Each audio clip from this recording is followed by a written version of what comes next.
Hi, I'm Barbara Calvi, licensed marriage and family therapist, and I want to welcome you to the Couples Corner. Today is part 4 in my 7-part series on the most common myths about communication that can damage and undermine your relationship. So today is myth number 4. If we really love each other, communication should be easy. Well, that, I have to tell you, just isn't true. And sometimes people believe the reverse. If our communication is so bad, then I must be in the wrong relationship. And that is not necessarily the case either.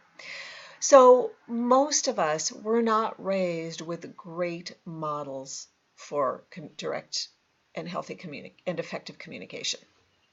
So, did you ever notice in your home growing up, did one partner, when upset with the other, one spouse, parents say to the other, when your family was over earlier today, I was really upset and really embarrassed and hurt when you made that joke. It felt like it was at my expense. And I noticed that you do that, especially with your brother when he's here.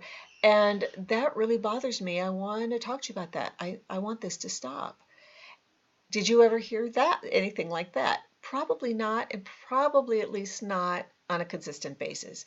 What you might have heard instead is maybe you wouldn't hear anything verbally. Maybe there was just a lot of stomping around and slamming of cupboard doors.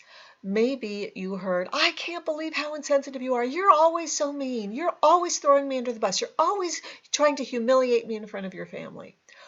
Or maybe you heard nothing about that incident, but you started hearing suddenly very loud, barbed criticism of that partner making to the other partner, to your other parent.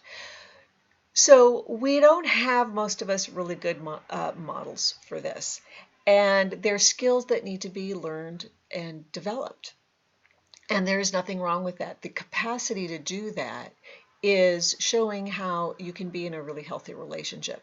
For instance, if you loved tennis and you weren't very good at it, would you decide you should give up tennis because you couldn't make pro in a year? Or would you decide, oh, this is really important to me. I really love this. I'm going to get some lessons and practice and practice and practice and develop my skills. You wouldn't just necessarily assume that, oh, you should just never, ever, ever think of tennis again.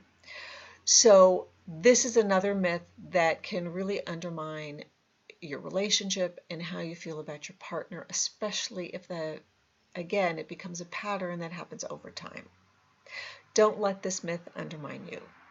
Join me next week for part 5 in our 7-part series on myths about communication that undermine your relationship.